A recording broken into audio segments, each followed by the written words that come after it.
Cette année, nous fêtons les 20 ans de l'ordre en parallèle des 80 ans de la profession. Les avancées ont été nombreuses et nous serons là pour en impulser encore bien d'autres.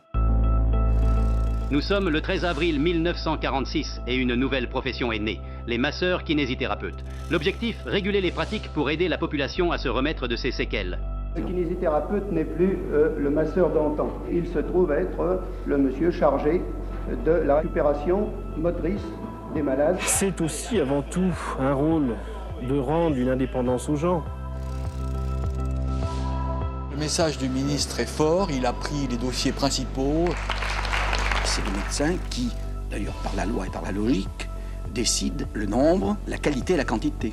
Je ne suis pas toujours capable de dire s'il faut 5 séances de kiné en plus ou non.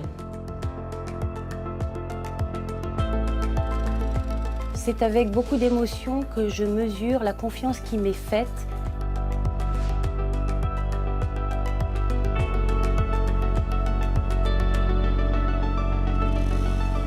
Les kinés auront un master à l'issue de leur formation et ils pourront faire de la recherche en rééducation. C'est une excellente nouvelle pour les étudiants. En 1946, il y avait la main et la boîte de talc. Aujourd'hui, l'arsenal thérapeutique a beaucoup évolué. On peut même faire de la rééducation assistée par ordinateur.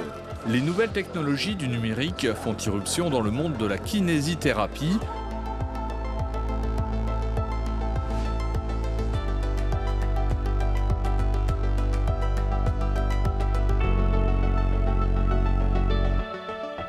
Comme les stages ont été annulés, on a tous été rapatriés sur Grenoble. Il m'a paru assez évident de venir aider le CHU dans cette crise. Cette compétence de travail pluriprofessionnel autour du patient pour résoudre une problématique de santé, ils vont la conserver. Je ne peux pas dire plus que bravo.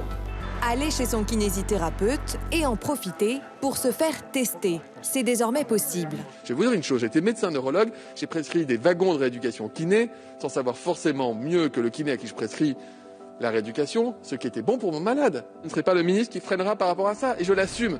Notre cœur de métier, c'est toujours le contact. Très bien. La kinésithérapie tout au long de la vie. Parce qu'il y a un contact humain, il y a une chaleur humaine qui se transmet et l'écoute. Donc j'ai le plaisir de vous annoncer la reconnaissance, enfin, du grade master. Ma plus profonde reconnaissance et mon soutien constant à l'ensemble des 110 000 kinésithérapeutes.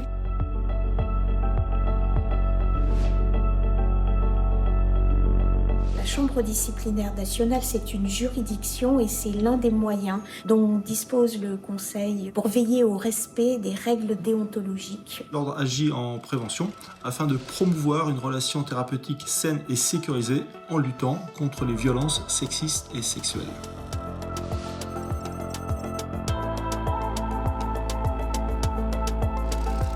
Le diagnostic peut être posé par les kinés, vu que c'est leur spécialité.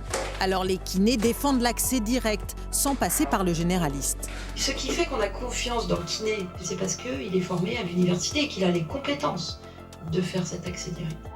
Kinésithérapeute, c'est un nom qui vient du grec, de kinos, le mouvement, et thérapie, le soin par le mouvement. L'ordre a une mission administrative, juridictionnelle. La présence d'un conseiller d'État a toujours été utile, mais législativement imposée. L'avenir de l'exercice libéral, ça sera bien évidemment dans ces dispositifs de coordination professionnelle. Depuis 20 ans, l'Ordre des kinésithérapeutes incarne un pilier essentiel de notre profession. Grâce à l'engagement constant des élus de tous les territoires, mais aussi grâce à l'engagement des représentants professionnels, nous avons structuré, accompagné et fait grandir la kinésithérapie dans le respect, bien sûr, de principes déontologiques exigeants.